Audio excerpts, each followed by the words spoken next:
ఇటీవల మీరు టీడీపీని వీడి వైసీపీలో చేరబోతున్నారు అని మీ పార్టీకి సంబంధించిన ఒక కీలక నేత మీ పార్టీ ఆఫీస్కి సంబంధించి అక్కడ ప్రచారం చేస్తుందని చెప్పి మాకు ఒక టాక్ వచ్చింది సార్. వెంకటరెడ్డి త్వరలో వైసీపీ కండవా కప్పుకోబోతున్నారు అని చెప్పి, అంటే టికెట్ రాకపోవడం వల్ల ఆయన పార్టీ మారుతామని చెప్పి టాక్ జరిగింది. ఇది ఎంతవరకు వాస్తవం అండి? నిజంగా మీరు పార్టీ మారే ఆలోచన ఏమన్నా మీకుందా? మీకు ముందుగా నేను ఒకటి చెప్తానండి. మేము పార్టీ పుట్టినప్పటి నుంచి ఈ పార్టీలో కొనసాగుతున్న కుటుంబం మాది. మేము ఎన్టీఆర్ అభిమానులుగా చంద్రబాబు అభివృద్ధి కార్యక్రమాల్లో ఆయన అభివృద్ధి చూసి మేము చదువుకున్న ఆయన విజన్లో బాగుపడాలనే మంచి ఉద్దేశంతో ముందుకు వచ్చిన వాళ్ళం. కాబట్టి ఎవరో నిన్న మొన్న వచ్చిన కాంగ్రెస్ నుంచి వచ్చిన చిల్లర వ్యాఖ్యలు నేను పట్టించుకోను. కొంతమంది ఈ మధ్య మేము అందరినీ కూడా పార్టీ బలోపేతం చేసుకోవాలంటే ఇక్కడ ఎక్కువగా సామాజిక వర్గ పరంగా అగ్రవర్ణాలైనటువంటి కమ్మారెడ్డి సామాజిక వర్గాలు బలోపేతం చేస్తాయి. కాబట్టి ఇక్కడ కొంతమంది అభ్యర్థుల్ని, ఇక్కడ కొంతమంది నాయకుల్ని కాంగ్రెస్ వాళ్ళని తీసుకున్నాము. నా చెవును కూడా పడింది కొన్ని మాటలు. ఎవరో ఈ ఇటీవల కాలంలో గత ఎలక్షన్లో వచ్చినటువంటి ఒక ఆయన పెద్ద మనిషి ఆయన పార్టీ మారుతున్నాడు, ఆయన చేస్తున్నాడు అనే వ్యాఖ్యలు చేస్తున్నారు.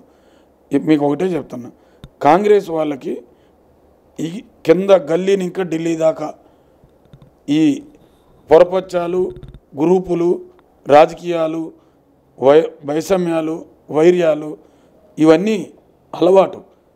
వాళ్ళకి అందరికీ నేను ఒకటే చెప్తున్నా, ఈ తెలుగుదేశం పార్టీ ఒక క్రమశిక్షణ కలిగిన కుటుంబం లాంటి పార్టీ. మీరందరూ కూడా ఈ కుటుంబంలో భాగస్వాములైనందుకు నేను సంతోషిస్తున్నా. కానీ మీ గత రాజకీయ వైషమ్యాలు, వెధవ చేష్టాలన్నీ కూడా వదిలేసి ఈ కుటుంబ లక్షణాలు ఏదైతే నేర్చుకుంటే మీరు కూడా మంచి నాయకులుగా ఈ తెలుగుదేశం పార్టీలో ఎదుగుతారు. ఇంకొకటి మీద బురద చల్లే ముందు మన మీద పేడబడకుండా చూసుకోవాలని మీకు తెలియజేస్తున్నాయి. ఎందుకంటే ఎవరైతే నా మీద కామెంట్ చేశారో వాళ్ళకి నేను సూటిగా ఒకటే చెప్తున్నా, 2019లో మీరు ఎలక్షన్లకు వచ్చి ఉండొచ్చు. ఇక్కడ మీ బంధువులు ఎవరో ఇక్కడ పోటీ చేశారని చెప్పి వాళ్ళకి సపోర్ట్కి వచ్చారు. ఈరోజు కూడా మీరు ఒకరుగానే వచ్చారు, ఒకరుగానే ఉన్నారు. మీరు ఎప్పుడన్నా మీటింగ్లు పెట్టుకోవాలనుకుంటే మా పసుపు దళము, మా తెలుగుదేశం నాయకులే మీ ఎన్నంటుండి చెయ్యాలా. మీ గౌరవానికి మీ ప్రెస్ మీట్లకు ఉండాలా.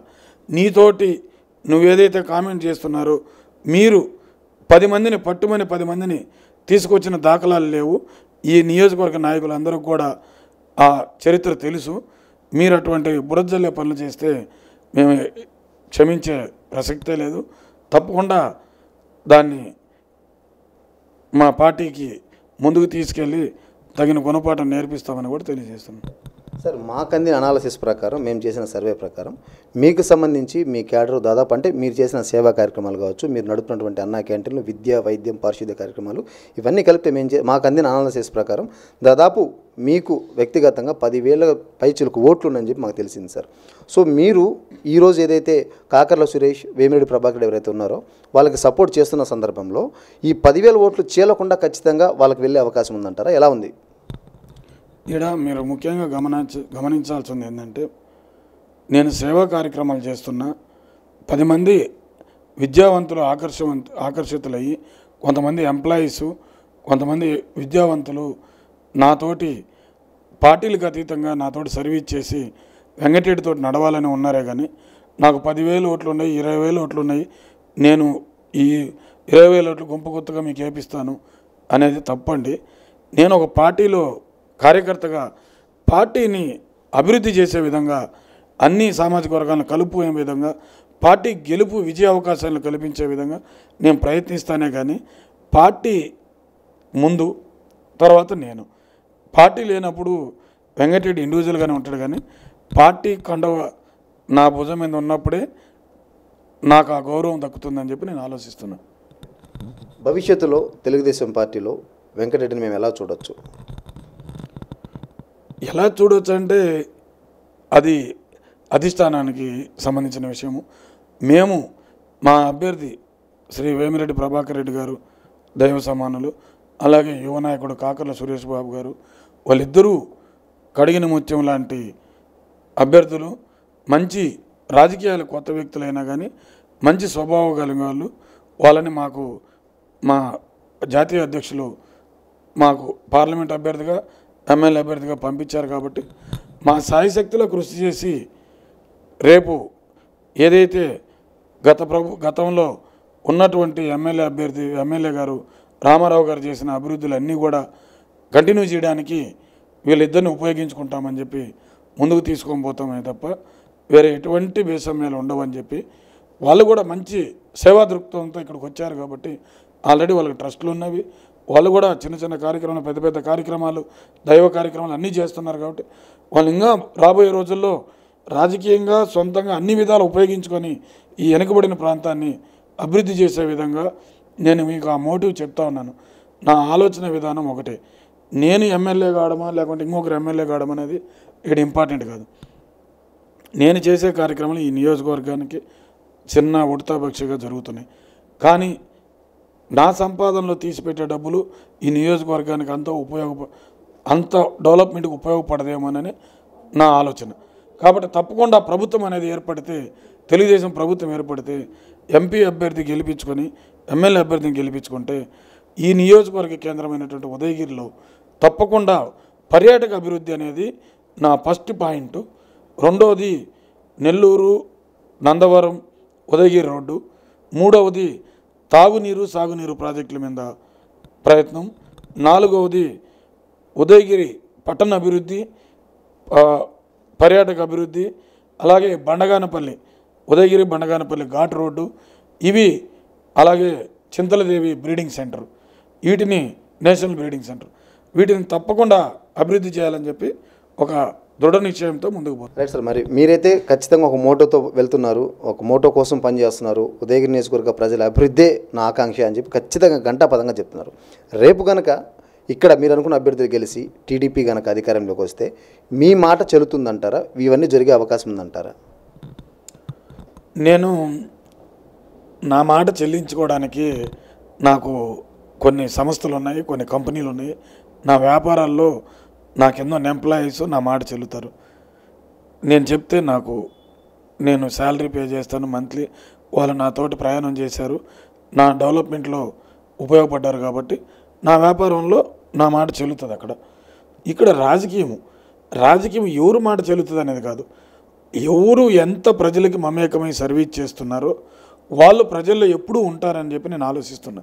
నేను 350 కిలోమీటర్లు ఈ గ్రామం నుంచి పోయి బెంగళూరులో స్థిరపడి ప్రతి వారం 350 కిలోమీటర్లు జర్నీ చేసుకుని ఇక్కడికి వస్తున్నానంటే ఈ నియోజకవర్గ అభివృద్ధి కోసమే తప్పితే నా స్వలాభాల కోసమో పదవుల కోసమో కాదు. నాకు రాజకీయంగా మంచి స్థానం కల్పిస్తే ఈ నియోజకవర్గ అభివృద్ధిలో నేను మొట్టమొదటి వ్యక్తిగా, డెవలప్మెంట్ అభివృద్ధి చేసే వ్యక్తిగా ముందుంటానని చెప్పి తెలియజేస్తానే. కానీ నేను నా మాట చెల్లించుకోవాలి, నేనే ఇక్కడ అజమాయిషీ చేయాలి అనేటటువంటి నా మనసులో లేదు. ఎందుకంటే రాజకీయాలు అటువంటివి పెట్టుకుంటే మనం ముందుకు పోలేము. అందరినీ కలుపుకొని పోతేనే, అందరినీ మనతోటి కలుపుకుంటేనే మనం జనాల్లో జననాయకుడిగా ఉండాలనేది నా ఉద్దేశం. నేను ఇంత దూరం వచ్చింది ఈ ఒక్క 4 మోటివేటివ్. ఈ ప్రభుత్వం ఏర్పడితే ఈ నియోజకవర్గం వెనకబడిన విద్య, వైద్య, అన్ని సదుపాయాలు, రోడ్డు, రవాణా సౌకర్యాలు అన్నీ కల్పించిన నియోజకవర్గంగా నేను ఈ యొక్క నియోజకవర్గ వాసిగా, ఈ గ్రామవాసిగా నా కళ్ళారా చూడాలని ఒక ఆకాంక్షతోటి ముందుకు పోతున్నాను. కానీ నా రాజకీయ స్వలాభాల కోసం కాదు. తప్పకుండా దేవుడు కరుణించి అందరూ ప్రజల ఆశీర్వాదంతో నాకు మంచి ఉన్నతమైన స్థాయి కల్పిస్తే తప్పకుండా ఆ రోజు ఇంకా మంచి సర్వీసులు చేస్తాను. ఈ నియోజకవర్గానికి అన్ని విధాలా తోడ్పాటు ఉంటాను. ఇక్కడ ఉదయగిరి పట్టణంలో డ్రైనేజ్ సిస్టమ్ చాలా దౌర్భాగ్య స్థితిలో ఉంది. తప్పకుండా దాన్ని రేపు ప్రభుత్వం ఏర్పడగానే డ్రైనేజ్ సిస్టమ్ ఏర్పాటు చేస్తాము. అలాగే ఇక్కడ ఈ మెట్ట ప్రాంతమైన సాగునీరు ప్రాజెక్టులు చాలా మూలన పడిపోయినాయి. గండిపాలెం ప్రాజెక్టు డీసిల్టింగ్ చేపడంలో ప్రధానమైన అంశంగా తీసుకొని చేస్తాము. ఎడమ కుడి కాలువలు అన్నీ కూడా గతంలో క్లీన్ చేయించాము.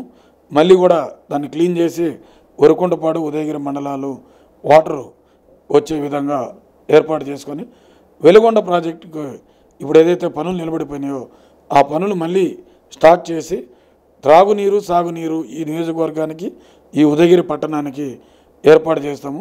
రాబోయే రోజుల్లో ఉదయగిరి పట్టణంలో తప్పకుండా మాకు ఉదయగిరి ఒక బైపాస్ ఏర్పడింది.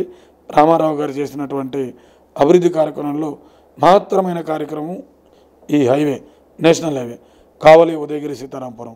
తప్పకుండా పట్టణ అభివృద్ధి అలాగే పట్టణ మున్సిపాలిటీ చేసుకోవడానికి ఇక్కడ ఏదైతే ప్రజల ఆకాంక్ష మేరకు మేము సమ్మర్ స్టోరేజ్ ఏర్పాటు చేసి సోమశల నీరు కానీ లేకుంటే ఇటు వెలుగొండ నీళ్ళు కానీ తీసుకొచ్చి తాగునీటి సమస్య ముందుగా ఆ సమస్యను తీర్చాలని చెప్పి ఒక మోటివ్ తోటి ఉదయగిరి పట్టణంలో కూడా ఒక ప్లాన్ చేసుకున్నాం. వీటన్నిటికీ ఒక ప్రణాళికలు రెడీ చేసుకున్నాం. కాబట్టి ముందు మనము ఎలక్షన్ మధ్యలో ఉన్నాము. ఈ ఎలక్షన్ని విజయవంతంగా చేసి అభ్యర్థులను గెలిపించి ప్రభుత్వం ఏర్పాటులో మా వంతు సాయం ఉన్నదని చెప్పి చూపించుకొని అభివృద్ధికి పోవాలని మేము ఆకాంక్షతో ముందుకు పోతున్నాం.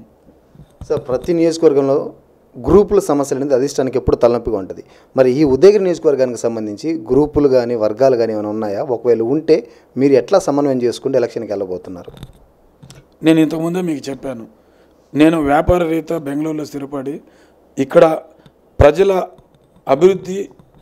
అభివృద్ధి ధ్యేయంగానే ఇక్కడికి రావడం జరిగింది. నేను రాజకీయాల్లో గ్రూపులు చేయడానికో బేసమ్యాలు వైర్యాలు పెట్టుకోవడానికో రాలేదు. నేను అందరూ నా వాళ్ళే, మా కుటుంబంలో చిన్న చిన్న సమస్యలు ఏమన్నా సర్దుకొని పోయే విధంగా ముందుకు పోతామే కానీ ఎటువంటి గ్రూపులకి అవకాశాలు ఇవ్వము, గ్రూపు రాజకీయాలు చేయనీయబోము. సరే, ఇక ఫైనల్గా 2024 ఎలక్షన్కి సంబంధించి టీడీపీ అధికారంలోకి రావడానికి ఉన్న అవకాశాలు ఏంటని మీరు అనుకున్నారు? ఖచ్చితంగా గెలుస్తుందంటారా? తప్పకుండా ఏదైతే 2019-24 మధ్యలో జరిగినటువంటి అరాచకాలు, అభివృద్ధి నోచుకున్నటువంటి గ్రామాలు, అలాగే ఈ ప్రభుత్వం తీసుకున్న పనికిమాలిన నిర్ణయాల వల్ల వలసలు విపరీతంగా ఏర్పడ్డాయి. విద్యార్థులు, విద్యావంతులు అందరూ కూడా ఈరోజు మళ్ళీ బాబు గారు వస్తే జాబ్ వస్తుంది, జాబు రావాలంటే బాబు రావాలనే ఒక నినాదంతో ముందుకు పోతున్నారు. కాబట్టి తప్పకుండా రేపు యువత, మహిళలు పెద్ద ఎత్తున తెలుగుదేశానికి ఓటేయబోతున్నారు. రెండోది, సంక్షేమ కార్యక్రమాలు కూడా మంచి సూపర్ 6 అనే కార్యక్రమాలు తీసుకొని పోతున్నాము. ఇప్పటికే మేము ప్రజల్లోకి చాలా దూరం ప్రజల్లో దాన్ని సూపర్ 6 కార్యక్రమాలు అందరికీ తెలియజేస్తున్నాము, ఇంకా తెలియజేస్తాము. మంచి అభివృద్ధి కావాలా, మనకు ఒక అమరావతి నగరం ఏదైతే ఏర్పడాలంటే ఇక్కడ 5 ఏళ్ళు గత గవర్నమెంట్లు ఏదైతే ఉన్నాయో ఒక ప్రభుత్వం చేసిన అభివృద్ధిని కంటిన్యూ చేసి 10%, 20%, 30% డెవలప్ చేసేవాళ్ళు. కానీ ఈ ప్రభుత్వ నాయకులు ఎవరైతే ఉన్నారో అమరావతి డెవలప్మెంట్ పూర్తిగా తొక్కి పాతాళలోకంలో పెట్టేశారు. దాన్ని మళ్ళీ రీవర్క్ స్టార్ట్ చేసి అమరావతిని సుందర నగరంగా ఏర్పాటు చేసి ఈ రాష్ట్రానికి ఒక క్యాపిటల్ సిటీగా ఏర్పాటు చేస్తామని చెప్పి మా నాయకులు కూడా చెప్పడం జరిగింది. తప్పకుండా మేము దాంట్లో పాలు పంచుకుంటాము. ఈ రాష్ట్ర ప్రజలందరికీ కూడా ఒక క్యాపిటల్ సిటీ అవసరము. ప్రతి ఒక్క రాష్ట్రానికి ఒక క్యాపిటల్ సిటీ ఉంటుంది. ఏదైతే ఈ దేశంలో క్యాపిటల్ సిటీ లేని రాష్ట్రము మందేని అనుకుంటా. తప్పకుండా మనందరం కూడా మంచి వ్యక్తులకు ఓటేసి తెలుగుదేశాన్ని గెలిపించుకుంటే రేపు అమరావతి ఏర్పడద్ది. మనందరూ కూడా ఉపాధి అవకాశాలు, ఉద్యోగ అవకాశాలు కల్పిస్తారని చెప్పి తెలియజేసుకోవడం జరుగుతుంది.